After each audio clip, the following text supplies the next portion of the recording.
మూలాధారైక నిలయ బ్రహ్మ గ్రంథి విభేదిని మణిపూరాంతరుదిత విష్ణు గ్రంథి విభేదిని. ఇక్కడ మనకి కుండలిని అనే కుండలిని గురించి ఈ శ్లోకం కూడా చెప్తుంది. ఆ కుండలిని మూలాధార చక్రంలో 3.5 చుట్లు చుట్టుకుని ఒక పాములా ఉంటుందండి. ఆ పాము 3.5 చుట్లులో ఒక్కొక్క చక్రం దగ్గరికి వెళ్ళేటప్పటికి ఆ పాము సైజ్ లెంత్ ఎలా పెరుగుతుందో అప్పుడు ఒక్కొక్క ముడి విప్పుకుంటూ వెళ్తుంది. అలాగా ఆ, ము- ఆ, మణిపూర్ మణిపూరక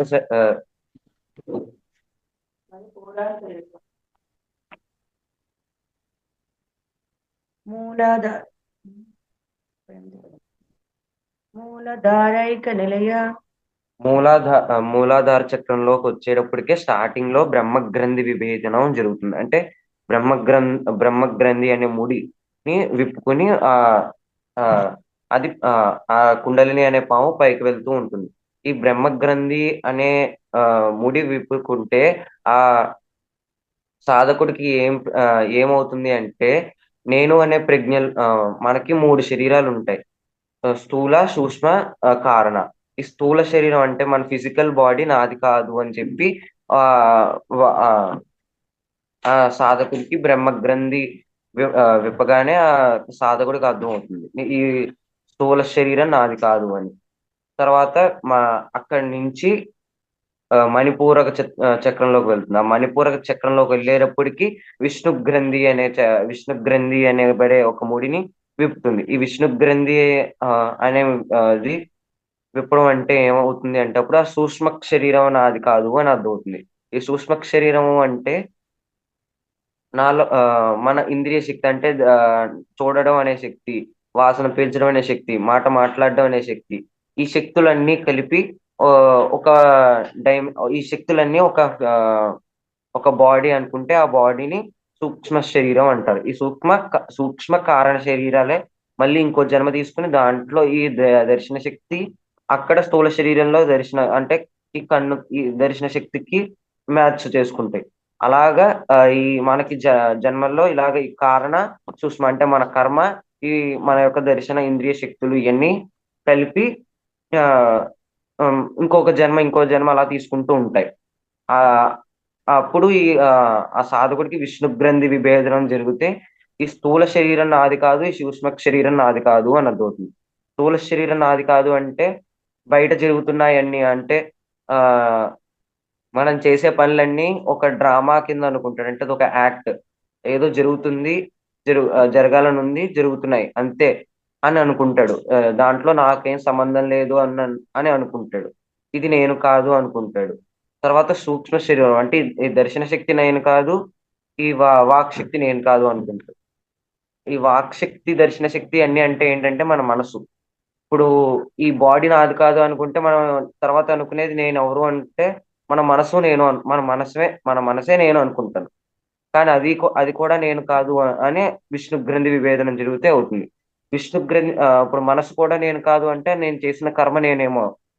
ఆ తర్వాత ఆజ్ఞాచక్రాంతస్థ రుద్రగ్రంథి విభేదిని. ఆజ్ఞాచక్రంలోకి వచ్చేటప్పటికే ఆ, ఇంకొక రుద్రగ్రంథి అనే మూడవ నాట్ అండ్ మూడవ ముడి విడిపోతుంది. ఈ రుద్రగ్రంథి విభేదనం జరిగితే ఆ కర్మ కూడా నేను కాదు అనుకుంటాడు. అంటే ఈ చేసే పనులు కూడా నేను కాదు, అసలు ఇక్కడ జరిగేదానికి నాకు సంబంధం లేదు, ఈ దర్శన శక్తి ఇంద్రియ శక్తి నేను కాదు, ఈ సూక్ష్మ శక్తి నేను కాదు అనుకుంటాడు. అప్పుడు ఆ, తనకి ఆ, మోక్ష ద్వారానికి ఆ, మోక్ష ద్వారానికి వెళ్ళడానికి కొంచెం సులువు పడుతుంది, సులువు అవుతుంది. అమ్మా, మా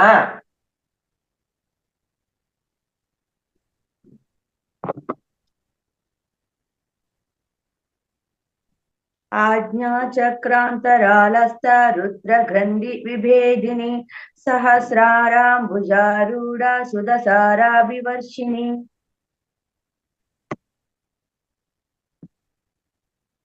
ఆజ్ఞా చక్రానికి వచ్చేటప్పటికే అక్కడ ఉన్న రుద్రగ్రంథి అనేది విడిపోతుంది. తర్వాత సహస్రారాంబుజారూఢ సహస్రారాం భుజారూఢ సుధాసాగర వర్షిణి. సుధసారాభివర్షిణి. సారాభివర్షిణి. ఇక్కడ మా కులామృత కులాంతస్థ అవన్నీ చూసుకున్నాం కదా పాత శ్లోకాల్లో.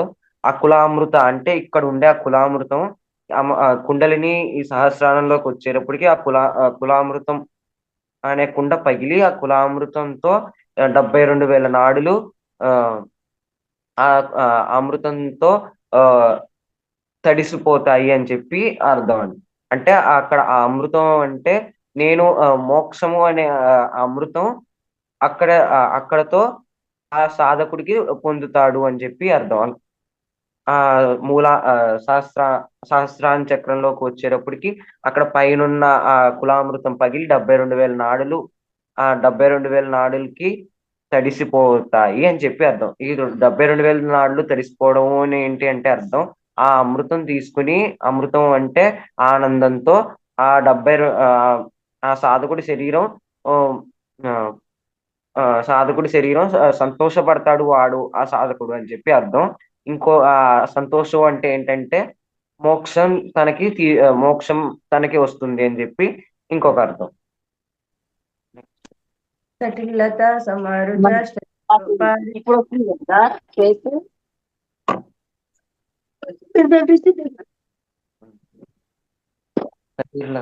సటిల్లత రమాదేవి గారు మ్యూట్ చేసుకోండి.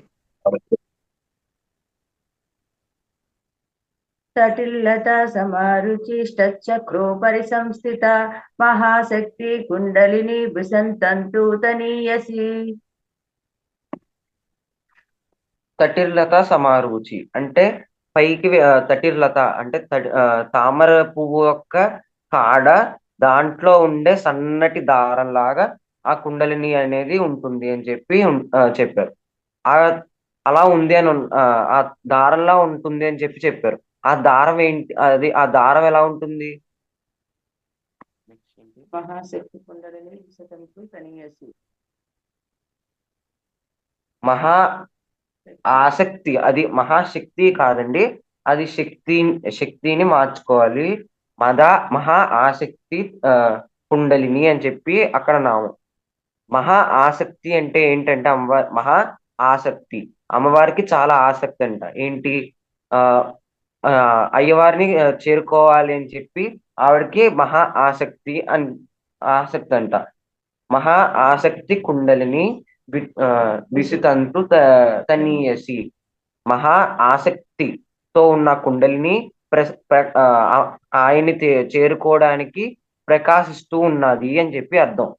ఇక్కడ తటిర్ లేక సమూరిచి విసుతంతు తనీయసి అనే రెండు నామాలకి రెండు పక్కన పెట్టి చూస్తే తామర కాడలో ఉన్న దారం వలె ఉన్న ఆ కుండలిని అనే శక్తి ఆ ప్రకాశ ప్రకాశ పుంజము వలె ప్రకాశిస్తూ ఉన్న క్రాంతి పుంజం వలె ప్రకాశిస్తూ ఉన్నది అని చెప్పి అర్థం అక్కడ.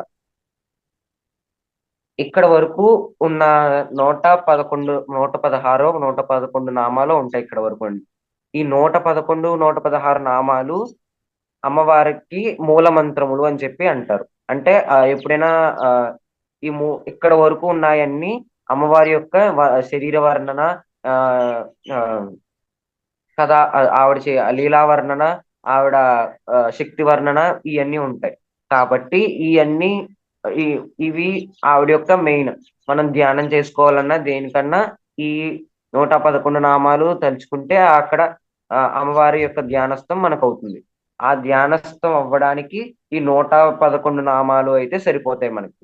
ఎప్పుడైనా మనకి సమయం లేదు, మనం లలిత చదువుకోవాలి అనుకున్నప్పుడు ఈ 40వ శ్లోకం వరకు చదువుకుంటే ఈ లలిత చేసినంత ఫలితం వస్తుంది అని చెప్పి భాష్యకారులు చెప్తారు. ఇక్కడ మూల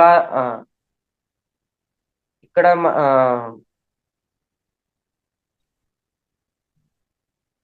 ఆజ్ఞాచక్రాంతస్థ విష్ణుగ్రంథి విభేదిని అంటే మనలో ఉన్న మనసు విష్ణుగ్రంథి విభేదనం జరిగితే మన రుద్రగ్రంథి మణిపూరాంతస్థ మణిపూరాంతరుదిత విష్ణుగ్రంథి విభేదిని. ఇక్కడ ఆ మనసు అనేది నేను కాదు అని చెప్పి తెలుసుకోవడము అంటే ఆ మనసుని ఆవిడికి అర్పించడము అని చెప్పి ఇంకొక అర్థంలో కూడా మనం తీసుకోవచ్చు. విష్ణు గ్రంథం అనేది ఆ విష్ణు గ్రంథి అనే ముడి విడిపోతే మన మనస్సు ఆవిడకి అర్పించబడుతుంది అని చెప్పి ఇంకొక అర్థంలో కూడా తీసుకోవచ్చు. ఇక్కడ ఇంకోటి ఇంకోటి ఏంటి అంటే ఈ మూడు శరీరాలు, స్థూల సూక్ష్మ కారణ శరీరాల్ని మూడు నాయి కాదు, ఆవిడిని అర్పించడానికి అని చెప్పి మన పూజలో 2 చోట్ల చెప్తారు. రోజు మనం చేసుకునే పూజలో దీపంలో సాధ్యం త్రివక్తి సంయుక్తం అని చెప్పి 3 ఒత్తులు వేస్తాం. మామూలుగా 3 ఒత్తులు ఏంటంటే స్థూల సూక్ష్మ కారణ శరీరాలు, ఇంకోటి చతుర్పురుషార్థాలు. స్థూల సూక్ష్మ కారణ శరీరాలు 4 కలుపుకొని దీపం వెలిగిస్తాం. ఎందుకు ఈ 3 కలుపుని దీపం వెలిగిస్తాం? ఎందుకంటే ఈ దీపం వెలుగుతూ ఉంటే ఈ 3 శరీరాలు కాలిపోతూ ఉంటే ఆ శరీరంలోంచి వచ్చే కాంతి, అంటే మనలో ఉన్న ఈ 3 వదులుకుంటే వచ్చే కాంతి, అంటే మనలో వచ్చే జ్ఞానమే ఆవిడికి అర్పించాలి అని చెప్పి అక్కడ దీపంలో మనకి తెలియజేస్తూ ఉంటారు. ఇంకోటి మంత్రపుష్పంలో మంత్రపుష్పము అంటే, పుష్పము అంటే మన మనసు తిరిగేసున్న తామర పువ్వులా ఉంటుందంట. ఆ తామర పువ్వు ఈ మంత్రం వింటే ఆ తామర పువ్వు వికసిస్తుందంట. ఆ వికసించిన తామర పువ్వుని అమ్మవారికి సమర్పించాలి అని చెప్పి, దేవుడికి సమర్పించవలను అని చెప్పి ఆ మంత్ర పుష్పం అనేది మన పూజలో పెట్టారు. కానీ ఇప్పుడు మనం మంత్ర పుష్పం అంటే ఏం చేస్తామంటే పువ్వులు పట్టుకోవడం, అక్కడ ఇచ్చేయడం, కుదిరితే ఇంకో కాయినో లేకపోతే చిల్లరో పెట్టి ఇవ్వడం. అది కాదు మంత్ర పుష్పం అంటే. ఆ మంత్రం యొక్క శక్తి ఏంటంటే మనలో ఉన్న తిరగేసి ఉన్న తామర పువ్వుని వికసించుతుందంట. ఆ తామర పువ్వుని అమ్మవారికి సమర్పించాలి. అది మనం భావించాలి. ఇంకోటి మన మనసుని ఆవిడికి అర్పించాలి అని చెప్పి అర్థం అక్కడ ఆ మంత్ర పుష్పంలో. ఈ 2 మనకి డైలీ పూజా కార్యక్రమాల్లో ఈ 2 చెప్పారు. ఇక్కడ ఈ కుండలిలో ఎలాగ చెయ్యాలి అని చెప్పి కుండలిని సాధకుడికి ఇది చెప్పారు. ఇక్కడ వరకు కుండలిని సాధన, ఇంకా అమ్మవారి యొక్క వర్ణన 3 రూపాల్లో 3 రూపాయలు ఇక్కడ వర్ణించేశారు. నెక్స్ట్ నుంచి వచ్చేది సౌభాగ్య విద్య. అంటే ఇక్కడ నుంచి అంతా ఇంకొక విద్య గురించి చెప్తారు. ఇక్కడ భవాని అనే నామంతో ఉంటుందంట అమ్మ. ఇక్కడ వరకు అమ్మవారి యొక్క నామం శివ అనే గుప్త నామంతో ఇక్కడ వరకు ఉన్నది ఆవిడ. ఇక్కడ నుంచి భవాని అనే నామంతో ఉంటుంది.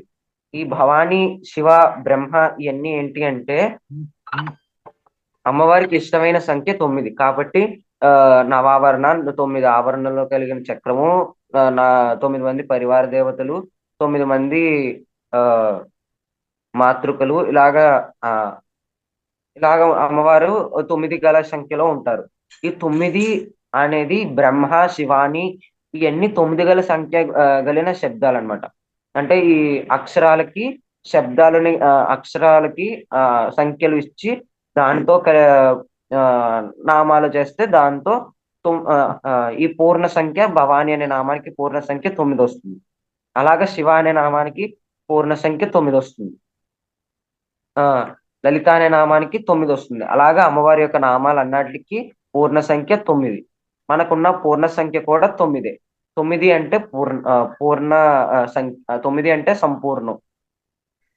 ఇంకోటి బ్రహ్మ అన్న 9 సంఖ్య 9. ఆవిడ యొక్క నామం బ్రహ్మ అన్న కూడా ఆవిడ యొక్క నామమే బ్రహ్మ అని కూడా.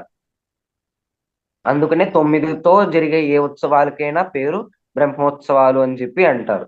9 రోజులు జరిగే ఉత్సవాలు, 9 రోజులు జరిగే పూజలు, ఇవన్నీ బ్రహ్మోత్సవాలు. ఇలాగ మూల పూజలు, బ్రహ్మ పూజలు, ఇలాగా వాటికి పేర్లు ఉన్నాయి.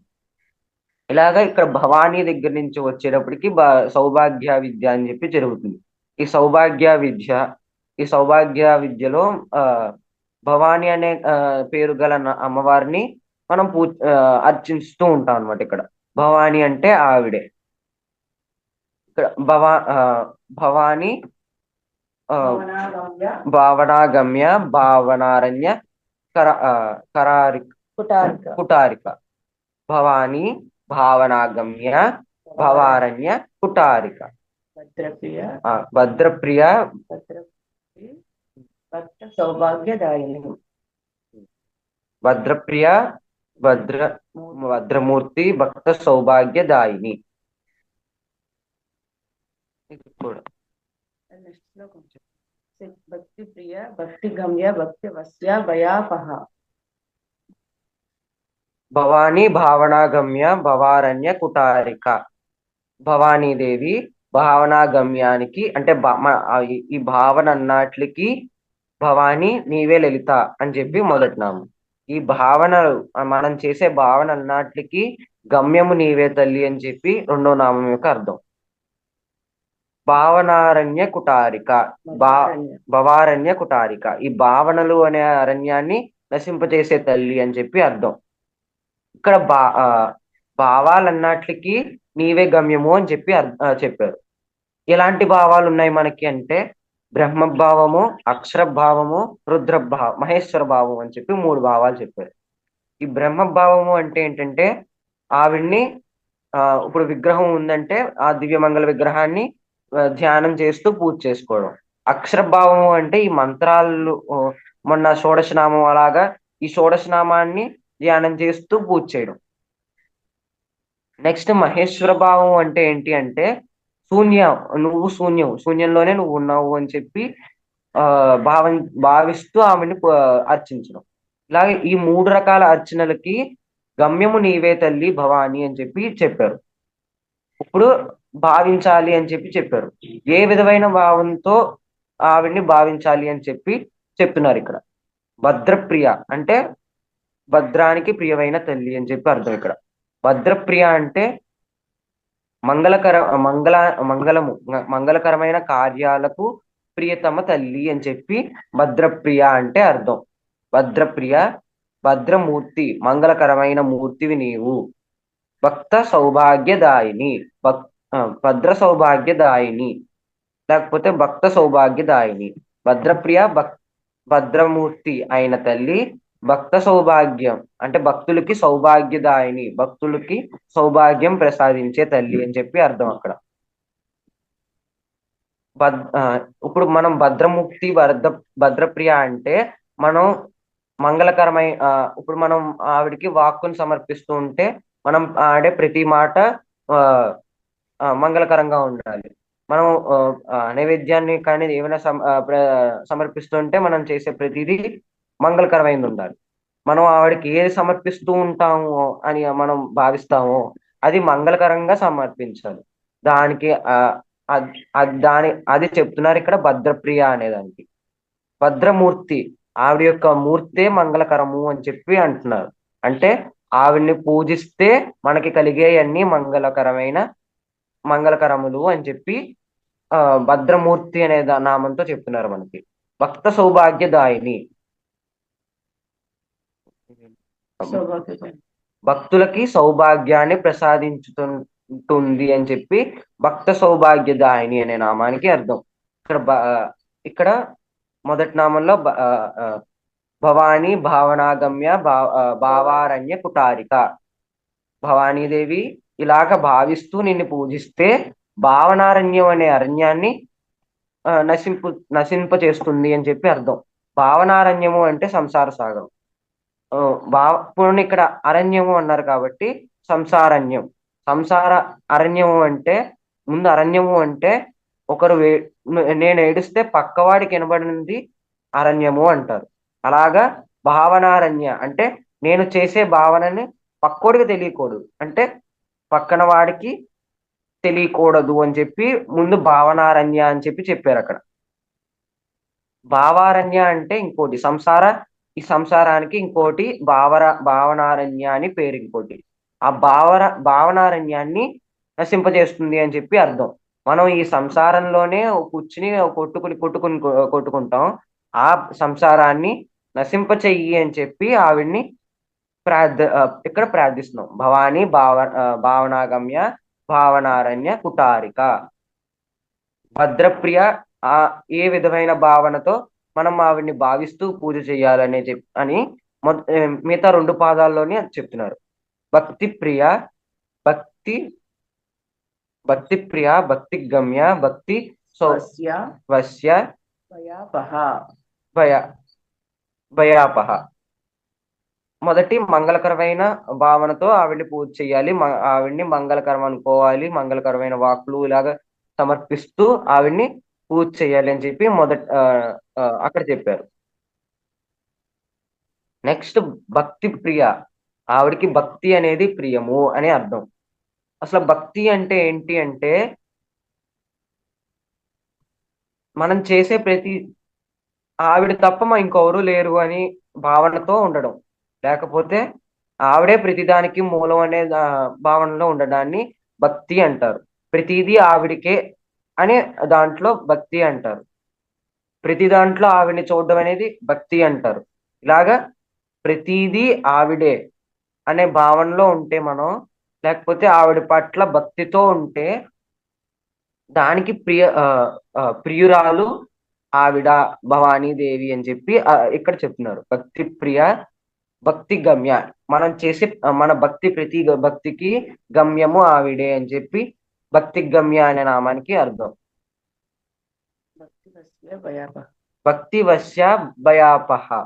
భక్తి మన భక్తికి ఆవిడ వసురాలు అవుతుంది అని చెప్పి ఆ ఆ, ఇంకో నెక్స్ట్ దానికి అర్థం భయాపహ. రెండో ఇప్పుడు అసలు భక్తి అంటే ఏంటి? ఆవిడనే చూసుకోవడం, అంటే ఆవిడ ఒక్కదే ఉన్నది అనుకోవడం. భయా భయాపహ. ఆవిడ ఒక్కదే ఉన్నది అనుకుంటే కనుక, ఇప్పుడు ఆవిడ ఒక్కదే అంటే పరబ్రహ్మ ఒక్కడే ఉన్నాడు అనుకుంటే రెండో వాడి గురించి భయం ఏంటి? ఇప్పుడు నేను పరబ్రహ్మ దేవుడు ఒక్కడే ఉన్నాడు అనుకున్నాను అనుకో, మా దెయ్యాలు లేవు, భూతాలు లేవు, రాక్షసులు లేరు, ఎవ్వరు లేరు అనుకున్నాను అనుకో, మనకి నాకు రాక్షసులు దెయ్యాలు భూతాలు అనే వాటికి నాకు భయం ఉండదు. నేను చేసే పనే నా దేవుడు అనుకున్నానంటే నాకు వచ్చే సక్సెస్ గురించే నేను ఆలోచిస్తాను, దాని గురించే నేను ఆనందపడతాను. నాకు వచ్చే లాస్ గురించి నేను ఎందుకు భయపడుతాను? నేను చేసే పనిని నేను పూర్తిగా చేస్తున్నాను, భక్తితో నా పని చేస్తున్నాను. నాకు వచ్చే ఫలితం మీద నేను సఫలుడిని అవుతాననే నేను భావించి నేను ఆ పని చేశాను. నేను ఓడిపోతాను అని చెప్పి నాకు భయం ఉండదు, కాబట్టి భయం ఉండదు. అదే అక్కడ చెప్తున్నారు.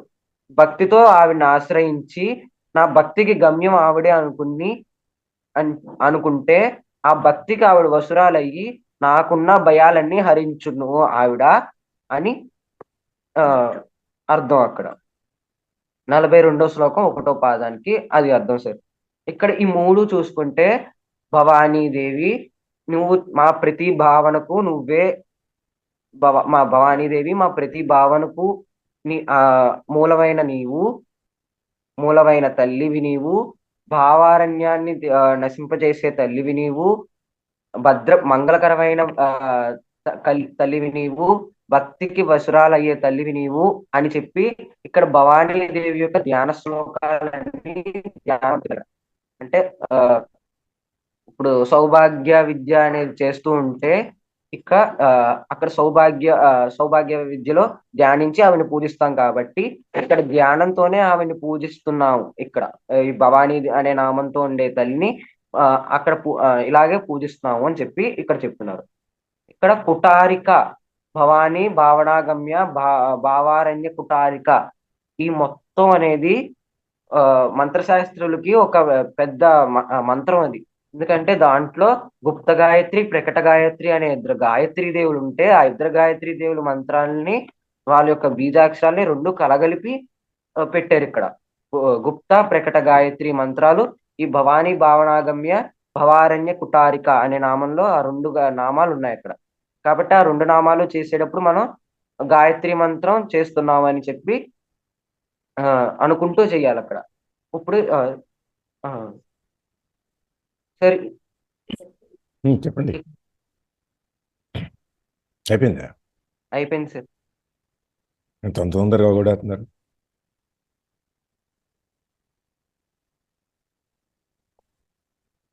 మళ్ళీ బ్రీఫ్గా 4 శ్లోకాలు ఒకసారి చెప్పేద్దామా? Okay sir. మూలాధారైక మూలాధారైక నిలయ బ్రహ్మ గ్రంథి విభేదిని మణిపూరిక మణిపూరాంతస్థ విదిత మణిపూరాంతస్థ రుదిత విష్ణు గ్రంథి విభేదిని. మూలాధార మూలాధార చక్రంలో ఆవిడ విష్ణు బ్రహ్మ గ్రంథాన్ని విప్పింది. మణిపూరకాంతస్థ మణిపూరక చక్రంలోకి వచ్చాక విష్ణు గ్రంథి విభేదనం జరిగింది. ఆజ్ఞా చక్రాంతస్థ రాలస్థ ఆజ్ఞా చక్రాంతరాలస్థ అంటే ఆజ్ఞా చక్రంలోకి వచ్చాక రుద్రగ్రంథి అంటే రుద్రగ్రంథి విభేదనం జరిగింది. అంటే ఆవిడ ఒక్కొక్క చోటకి వస్తూ ఉంటే మనలో ఉన్న ఒక్కొక్క శరీరాన్ని మనం కాదు అనే ప్రజ్ఞ మనకు వస్తూ ఉంటుంది. ఇక్కడ ఈ రుద్రగ్రంథి విష్ణు గ్రంథి బ్రహ్మగ్రంథి విభేదనం జరిగితే సూక్ష్మ స్థూల శరీరం అంటే ఇప్పుడు నేనున్న ఫిజికల్ ఫామ్ నాది కాదు అని చెప్పి నాకు భావన కలుగుతుంది. భావనతో పాటు అదే నిజం అని చెప్పి నాకు తెలుస్తుంది. విష్ణు గ్రంథి విభేదనం జరిగితే నాలో ఉన్న ఇంద్రియ శక్తులు నాది కాదు అని చెప్పి అంటే నా మనసు నాది కాదు, ఇప్పుడు నా శరీరం నాది కాదు అని చెప్పి తెలిసింది. కొన్ని శరీరం నాది కాదు, వచ్చే జన్మ తీసుకుంటా, జన్మలోకి వెళ్ళేది కూడా నా మనసే, నేను ఆలోచించే ఆలోచనలే వెళ్తాయి అనుకుని నా మనసు నాది అనుకున్న నా మనసు నాది అనే దాంట్లో బతుకుతూ ఉంటాను. అప్పుడు విష్ణు గ్రంథి విభేదనం జరిగితే నా మనసు కూడా నాది కాదు, నా ఇంద్రియ శక్తులు నాది కాదు అనే దాన్ని నేను తెలుసుకోగలుగుతాను. తర్వాత ఆ రుద్రగ్రంథి విభేదిని పోనీ ఇప్పుడు నా మనసు నాది కాదు, నా ఇంద్రియ శక్తులు నాది కాదు అనుకున్నాను. సరే, ఈ వరకు జన్మల్లో నేను ఏయో కర్మలు చేసుంటాను కదా, ఆ కర్మల వల్ల నేను మళ్ళీ జన్మలు తీసుకుంటున్నాను కదా, ఆ కర్మలే నేను అనుకుంటాను నేను. తర్వాత రుద్రగ్రంథి విభేదనం జరిగితే ఆ కర్మ కూడా నేను కాదు, ఆ కారణ శరీరాన్ని కూడా నేను కాదు అని చెప్పి ఆ రుద్రగ్రంథి విభేదనం జరిగితే అక్కడ అర్థమవుతుంది. ఇప్పుడు నేను ఎవరిని అంటే నాలో ఉన్న కుండలిని శక్తే నేను అని చెప్పి ఆ రుద్రగ్రంథి విభేదనం జరిగితే నాలో ఉన్న కుండలిని శక్తే నేను అని చెప్పి అర్థమవుతుంది. ఆ నాలో ఉన్న కుండలిని శక్తి ఎప్పుడైతే సహస్రాన చక్రం వరకు వచ్చి అక్కడ ఉన్న కులామృతం అంటే అమృతం అనే సాగరంలో ఆ కామేశ్వరి అనే కుండలిని శక్తి కామేశ్వరుణ్ణి చేరితే కులామృతము అంటే మోక్షము అనే కుండ బద్దలయ్యి ఆ మోక్షము అనేది ఒక వానలా కురిసి ఈ సాధకుణ్ణి తడిపి ఆనందపరుస్తుంది అని చెప్పి అర్థం. అంటే ఆ కులామృతం అంటే మోక్షం అనేది తను తీసుకుని ఆనందపడతాడు అని నెక్స్ట్ సహస్రారాం భుజారూఢ సుధసారాభి వర్షిణి అనే శ్లోకానికి అర్థమైంది. తటిర్లత సమరుచి క్రోపరి సంస్థిత. తటిర్లత అనేది అంటే తామర పువ్వు యొక్క కాడలో ఉండే సన్నటి దారం తటిర్లత సమరుచి అని అర్థం. నెక్స్ట్ క్రోపరి సంస్థిత క్రోపరి సంస్థిత. ఇది ఎక్కడున్నది తటిర్లత సమారుచి అంటే మన యొక్క వెన్నులో ఉన్న అంటే మన యొక్క నాడీ వ్యవస్థలో ఉన్న ప్రధాన నాడి సుషుమ్నా నాడిలో తటిర్లత అంత సన్నగా ఉన్న కుండలిని ఉన్నది. ఆ కుండలిని ఎలా ఉన్నది? మహా ఆసక్తితో ఉన్నది. ఆసక్తితో ఎలా ప్రకాశిస్తున్నది? ఒక కాంతి పుంజము వలె ఉన్న ఒక కాంతి పుంజం వలె ప్రకాశిస్తూ ఉన్నది అని అర్థం. అక్కడ ఈ మహా ఆసక్తి అని అంటే అమ్మవారు అక్కడ చింతామణి గృహంలో కూర్చుని విష్ణు బ్రహ్మ మహేశ్వరుడు వీళ్ళందరూ కూర్చుని అక్కడ సభ జరుగుతూ ఉంటే ఒక్కసారిగా కామేశ్వరుడు వచ్చాడంట. కామేశ్వరుడు వస్తే అమ్మవారు నుంచి పరిగెడుతూ ఉంటే ఈ బ్రహ్మ విష్ణు మహేశ్వరులు వీళ్ళందరూ తల వంచి నేలకి సాష్టాంగ నమస్కారాలు చేస్తూ ఉంటే ఆవిడ పరిగెట్టుకుంటూ వెళ్తుందంట. వెనకాల చిలికత్తులు వచ్చి జాగ్రత్త అమ్మ, జాగ్రత్తగా వెళ్ళు, ఈ బ్రహ్మ విష్ణు మహేశ్వరుల యొక్క కిరీటాలు ఊడిపోతాయి అని చెప్పి అన్నారంట. అక్కడ ఊడిపోతాయి అంటే ఆవిడ కాళ్ళకి గుచ్చుకుంటాయి అని చెప్పి అర్థంతో వాళ్ళంటే ఆవిడ అలాగ నెమ్మదిగా నడుచుకుంటూ ఆవిడ అక్కడికి కామేశ్వరుని దగ్గరికి వెళ్ళింది అని చెప్పి చెప్తారు.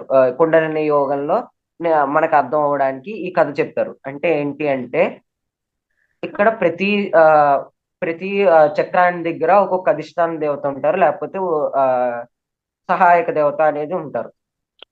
వాళ్ళందరూ కలిసి ఇప్పుడు మూలాధారానికి వినాయకుడు అధిష్టాన దేవత కాబట్టి ఈ కుండలిని అనే కామేశ్వరికి వినాయకుడు అనే దేవుడు హెల్ప్ సహాయం చేస్తూ ఆవిడ్ని నెక్స్ట్ చక్రాన్ని తీసుకెళ్తాడు. అక్కడ చక్రాన్ని దిష్ట దేవత ఇంకో చక్రానికి అలాగ తీసుకెళ్తూ సహస్రానం వరకు తీసుకెళ్తారు. మధ్యలో ఉండే ఆటంకాలే ఆ కిరీటాలు అనమాట. అంటే దానివల్ల ఒక్కొక్క గ్రంథం విభేదనం జరిగితే మనకి ఒక్కొక్క సిద్ధి కూడా వస్తుంది. అంటే కొన్ని సిద్ధులు అంటాం కదా, అలాగా ఒక్కొక్క సిద్ధి మనకి వస్తూ ఉంటుంది. ఆ సిద్ధుల్ని మనం పట్టించుకోకుండా కేవలం కుండలిని దాని మీద మనం కుండలిని ఉపాసిస్తూ తీసుకెళ్తే కనుక మనకి మోక్షం వస్తుంది అని చెప్పి అర్థం. ఇక్కడ మోక్షము అంటే మనం చనిపోయాక వచ్చేది అని కాదు అర్థం. మోక్షము అంటే మనం ఉన్నప్పుడే మనకి తెలియడం, నేను కాదు, ఈ శరీరం నాది కాదు, లేకపోతే రాముడే ఉన్నాడు అని చెప్పి రామదాస్ ఎలా అనుకున్నాడో అలాగా రాముడినే పూజిస్తూ ఉంటే ఇంకా ప్రతిదీ రాముడే అనుకుంటే అదే మోక్షం. మోక్షం అనేది ఏదో సంథింగ్ మనం చచ్చిపోయాక స్వర్గానికి నరకానికి తీసుకెళ్ళడం మానేసి ఇంకో చోట తీసుకెళ్తే అది మోక్షం కాదు. మోక్షం అనేది రాముడి మీద ఉన్న విపరీతమైన భక్తికి రాముడు మనకి సహకరిస్తే అది మనకి మోక్షము అని చెప్పి అర్థం. ఈ హర్షిత్ ఒక్క మోక్షం నిమిషం మళ్ళీ